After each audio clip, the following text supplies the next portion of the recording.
pendant cette période-là. Quel don de force Akadosh Baruch Hu il nous donne pour vivre cette période-là, puisque chaque année, c'est encore un niveau différent. Et surtout, bien sûr, utiliser toutes ces forces qui nous sont données pour arriver au but du monde, qui est la Géoula Shlema Bezrat Hashem, qui va arriver aujourd'hui même.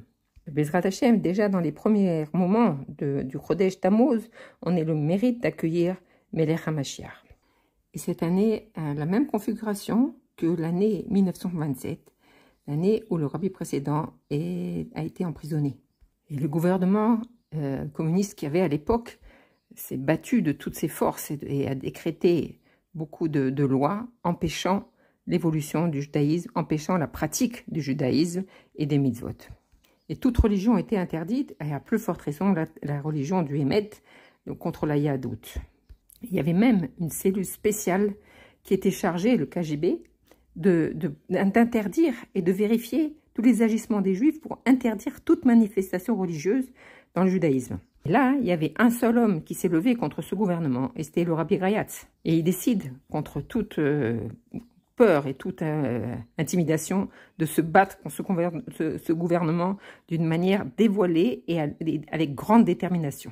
Et il a organisé, avec beaucoup de chassidim, une révolution, si on peut dire. C'est-à-dire qu'il a entraîné ces chassidim à prendre des décisions pour que tout ce qui était fermé par le gouvernement devait être réouvert tout de suite, au péril de leur vie, bien sûr. Il y en a beaucoup qui sont partis de ce monde en donnant leur vie pour le judaïsme. À un certain moment, ils ont vu que le Rabbi Grayatz avait trop de réussite dans la contre-révolution, si on peut dire, et ils décident de l'arrêter avec l'intention cachée d'attenter à sa vie dès qu'il aurait arrêté.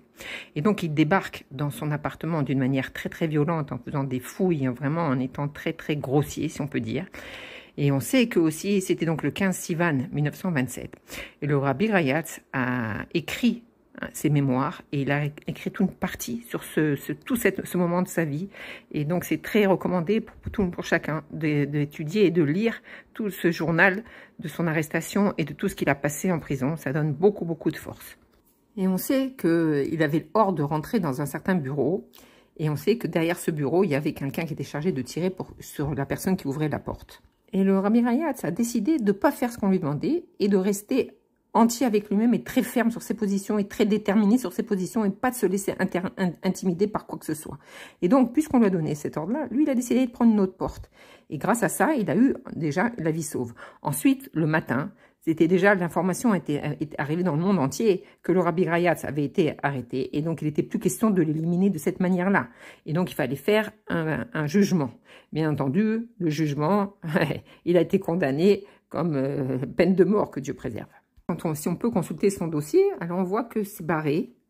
Ce premier jugement est barré, c'est écrit niet, c'est-à-dire annulé. Et il y a un deuxième décret qui est sorti, 10 ans d'exil en Sibérie. Et on sait que c'était encore un décret encore plus dur peut-être que la prison ou que Dieu préserve n'importe quoi. C'était quelque chose de... On savait qu'on ne revenait pas de là-bas. Ou quand les seuls qui revenaient, c'était dans un état très très grave.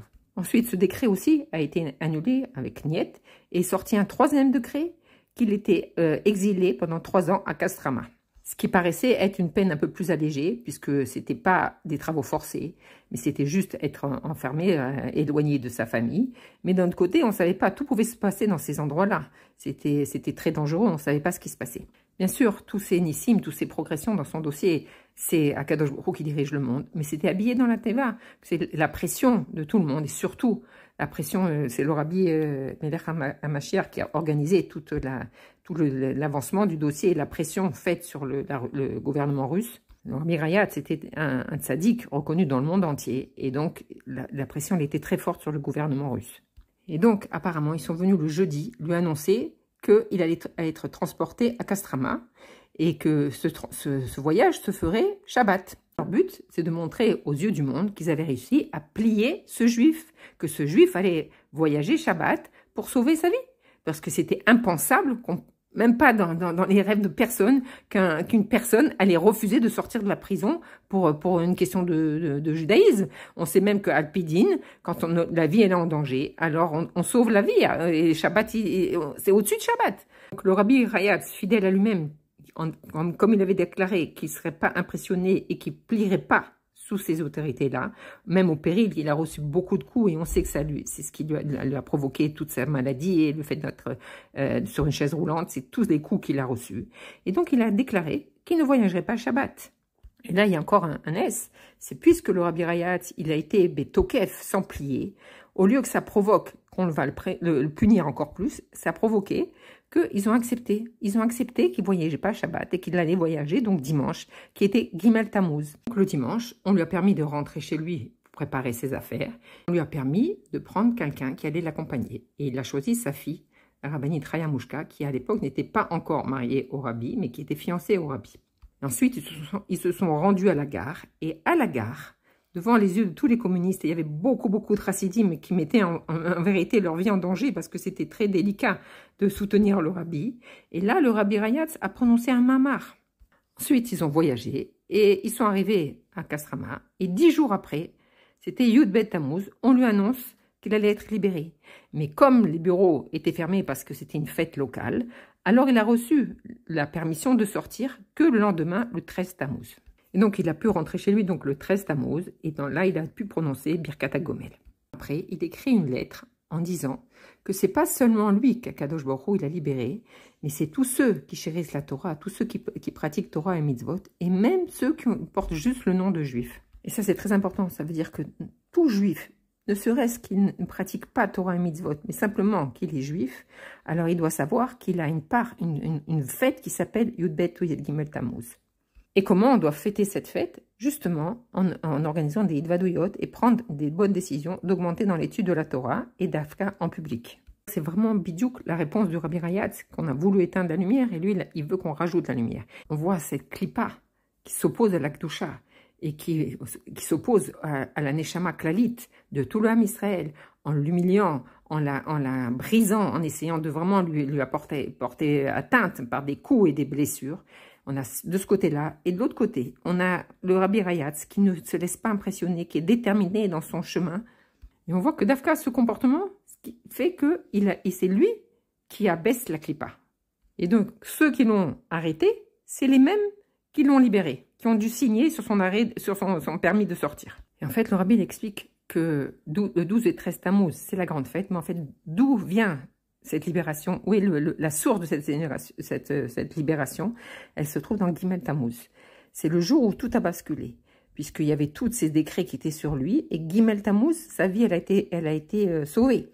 Mais à l'époque, personne ne savait c'était quoi Gimel Tammuz. On connaissait rien, on ne savait pas. Et on pensait au contraire que partir à Kastrama, c'était encore un plus grand danger. Le rabbi nous révèle que le 12 et 13 Tammuz, c'est la libération du rabbi aux yeux de tous, mais c'est d'Afka Gimel Tammuz que tout s'est joué, où la vie du rabbi a été sauve. Il y a 34 ans, Gimel Tammuz, c'était Shabbat. Et le rabbi, pendant toute la Hidva Hadout, il l'a consacré à détailler, à expliquer quel était le sens et la profondeur de Gimel Tammuz. Et ça, c'est très spécial, parce qu'en général, le rabbi parle de plusieurs sujets, des sujets de la paracha, du temps, mais là, tout est concentré, tout destiné à expliquer Gimel Tammuz. D'ailleurs, le Dvar Malchut de cette semaine commence par Gimel Tammuz. Et le rabbi t'expliquait que ce jour-là de Gimel Tammuz, qui est en fait le jour du sauvetage du rabbi, lève une question essentielle, très très profonde.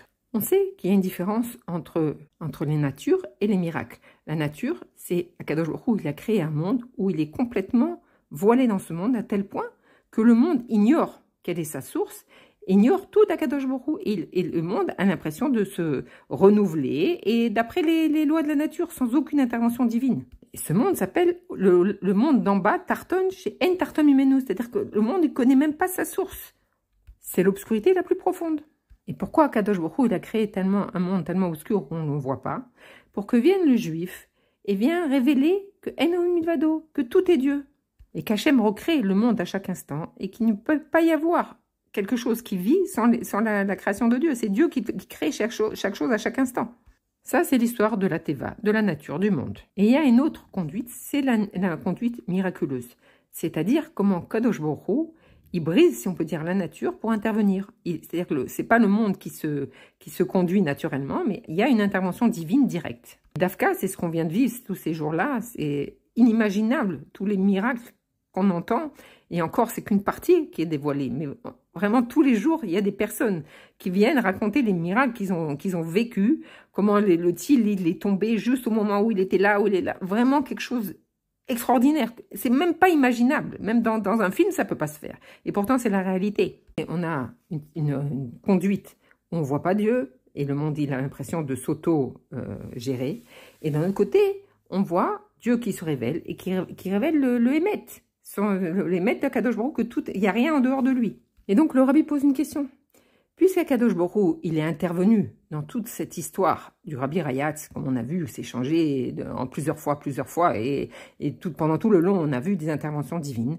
Pourquoi Akadosh Baruch Hu, il n'a pas fait une seule intervention et sauvé directement le Rabbi Rayatz? Pourquoi il a dû souffrir autant de temps? Pourquoi c'est passé de l'arrêt de mort, après l'arrêt de 10 ans, après 3 ans, et finalement pour sortir, et même après quand il est sorti, il a dû être déporté en Pologne, et seulement longtemps après, il a pu rentrer, il a pu être arrivé aux États-Unis. Pourquoi toutes ces étapes? Pourquoi pas faire d'un seul coup un grand NES et le Rabbi est sauvé?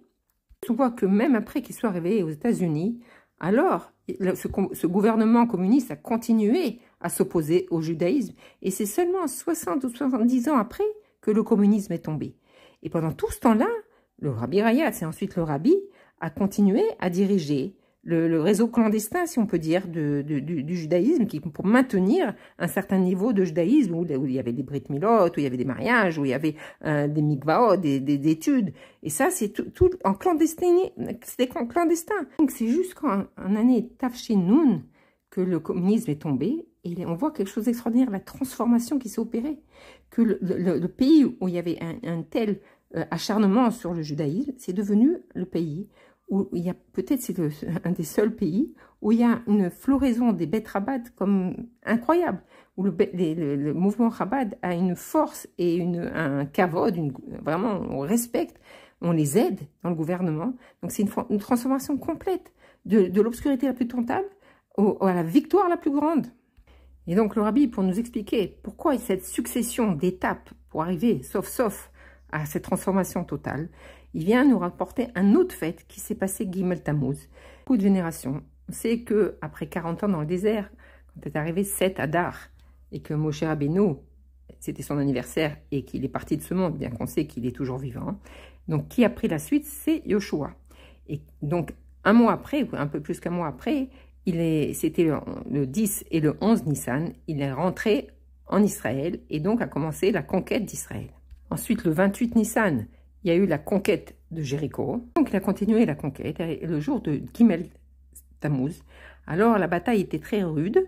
C'était une bataille contre 5 rois. Et Israël est arrivé à victoire après victoire. Mais le combat n'était pas terminé. Et le soleil commençait à se coucher. Alors, Yoshua, il a ordonné au soleil de s'arrêter. Quelque chose d'extraordinaire. Il a arrêté le soleil pour terminer la guerre. Et donc, pendant 36 heures, le soleil ne s'est pas couché. Donc, le seul jour où le soleil ne s'est pas couché pendant 36 heures, c'est le jour de Gimel Tammuz. Et là aussi, la question se pose. Pourquoi Yoshua a arrêté le soleil, qui est un miracle, le plus grand miracle, parce que c'est pas seulement qu'il a arrêté le soleil, mais tout le système solaire, il l'a arrêté pour gagner la guerre. Ce n'aurait pas été plus facile de demander à Kadosh Baruch Hu qui tue les ennemis d'un coup, et c'est tout. Pourquoi faire un tellement grand miracle, au point d'arrêter tout le système, au lieu de, comme c'était le cas, il y a eu des batailles à l'époque de Yoshua, où Dieu il envoyait des pierres et les ennemis mouraient. Pourquoi Dafka, ce jour de Gimel Tammuz, il a voulu terminer la guerre et il a ordonné au soleil de s'arrêter? Avant de donner la réponse, on doit comprendre un principe qui nous touche directement. Quand Kadosh Baruch Hu fait un NES à une certaine date, et même s'il se passe des dizaines d'années et des dizaines de générations et qu'un autre NES va se produire à la même date, alors il y a automatiquement un lien très étroit entre ces deux miracles. Pourquoi? Parce que Kadosh Baruch Hu, quand il fait un miracle, ça veut dire qu'il intervient directement dans le monde. Il révèle sa puissance à ce moment-là. Et puisqu'il révèle ce flux divin à ce moment-là, chaque année, quand on revient à la même date, alors le flux divin se révèle. Et même si on ne le voit pas, ça se reproduit. Et donc ce dévoilement de Dieu se reproduit chaque année au même jour. Donc, s'il se reproduit un NES à la même date que le NES qui s'est passé il y a des centaines d'années, eh bien le deuxième NES, il reçoit la force du premier NES. Et donc, s'il y a eu le Nes de Gimel Tammuz avec Yoshua, que le soleil s'est arrêté, et que des centaines d'années après, il y a eu le Gimel Tammuz, le sauvetage du Rabbi Rayatz, c'est obligatoire qu'il y ait un lien entre ces deux miracles. Et donc, si le Rabbi prend la peine de nous expliquer pendant tout un Shabbat qu'est-ce que représente Gimel Tammuz, c'est pour nous préparer aussi à un événement qui va se produire Gimel Tammuz. Et donc, cet événement qui va se produire Gimel Tammuz, il a un lien avec le sauvetage du Rabbi précédent et avec le soleil qui a arrêté sa course avec Yoshua. Et c'est écrit que le tzaddik, dans chaque génération, il est comparé au soleil. Et donc, en 94, on pourrait se dire, Gimel Tammuz, le soleil s'est couché. Mais comme le Rabbi nous a préparé 3 ans avant, en nous expliquant que le soleil ne s'est pas couché Gimel Tammuz, il est resté en haut dans sa course, et c'est le seul jour où le soleil ne s'est pas couché. Ce qui veut dire que chaque Gimel Tammuz est spirituellement, c'est la lumière divine, elle est que le soleil ne s'est pas couché, que le Rabbi Rayatz a eu la vie sauve. Et donc que le Rabbi est vivant, puisque le soleil ne se couche pas, et qu'on parle que le tzaddik c'est le soleil. C'est le Rabbi qui l'explique lui-même, que le tzaddik qui représente le soleil, Gimel Tammuz, il ne se couche pas. On ne le voit pas, mais il continue son travail encore plus puissamment, plus fort encore que quand il était révélé. Alors on pourrait se dire, comme beaucoup pensent, que ok, c'est spirituellement le Rabbi, il est chai, mais son corps, que Dieu préserve, il n'est plus là. Et là, Dafka, c'est tout le contraire. Il dit que Gimel Tammuz, c'est le jour où le Rabbi, il a vaincu l'ange de la mort. Quand Dieu il a créé le monde, il n'a pas créé la mort. C'était Adam Rishon devait vivre éternellement. Mais à cause de la faute, alors le Satan, il est rentré en action, si on peut dire, et il y a eu la mort dans le monde. Mais une fois qu'on a réparé cette faute d'Adam Rishon, alors la faute, elle doit disparaître. Et c'est ça la Géoula. Il n'y a plus de mort. La mort, elle est réparée. C'est la vie éternelle. Comme le Rabbi nous a expliqué qu'on était la dernière génération de la Galoute et la première de la Géoula, et donc que cette faute, elle a été réparée. Qui le premier va passer d'une étape à l'autre? C'est le Rabbi lui-même, avec une vie éternelle. Il ne peut pas déclencher la vie éternelle dans le monde en lui-même s'il n'a pas la vie éternelle. Et donc c'est pour cela, quel jour le Rabbi va choisir pour se voiler à nous, et d'ailleurs c'est une très grande épreuve, c'est le jour de Gimel Tammuz, qui est le symbole justement que le soleil ne se couche pas, mais continue d'éclairer. Pour comprendre un petit peu, le Rav Ginsburg donne l'exemple de Nachshon ben Aminadav, quand ils sont arrivés devant la mer, et qu'il n'y avait pas de solution, les Égyptiens étaient derrière, et que lui, il a plongé dans l'eau par sa fidélité à Kadosh Baruch Hu. Mais au moment où il est rentré dans l'eau, qu'est-ce qu'on a vu? On a vu qu'il se noyait. Et seulement quelques secondes après, on a vu la mer qui s'est ouverte. C'est-à-dire qu'au moment où il est rentré dans l'eau, c'était l'épreuve, on voyait l'obscurité, il s'est noyé.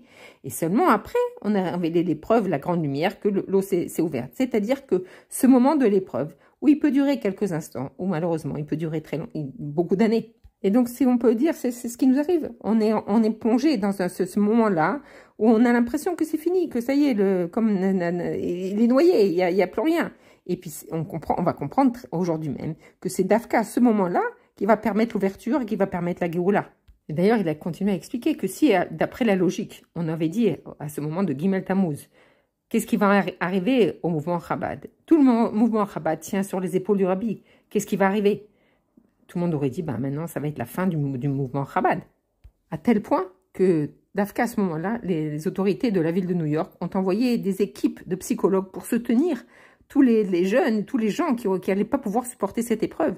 Et qu'est-ce qu'on voit? C'est tout le contraire. On n'a pas eu besoin de ces psychologues. On a simplement étudié les enseignements du Rabbi et on s'est développé encore plus. Le mouvement Chabad, il n'a jamais atteint une si grande force qu'après Gimel Tammuz. Mais si à l'époque, on avait dit combien le mouvement Chabad allait se développer, on n'aurait pas cru. Peut-être qu'il aurait continué doucement, mais quand on voit l'immense progression, la floraison du mouvement Chabad, on comprend que qui c'est qui tient le mouvement Chabad? C'est le Rabbi. Et donc, il est toujours là.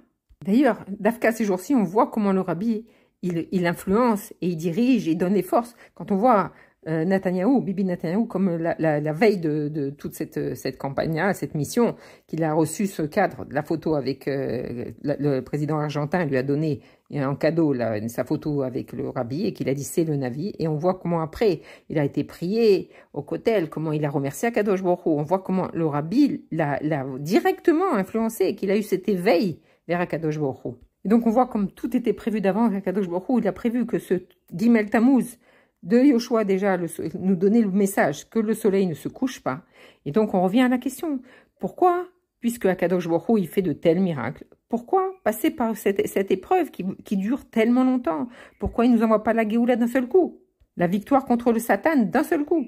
Et toutes ces questions, le Rabbi nous explique qu'on peut les comprendre d'Afka notre paracha, avec un des plus grands miracles qui s'est passé dans notre paracha. Un miracle qui n'est pas tellement flagrant, mais qui est resté en souvenir pour toutes les générations.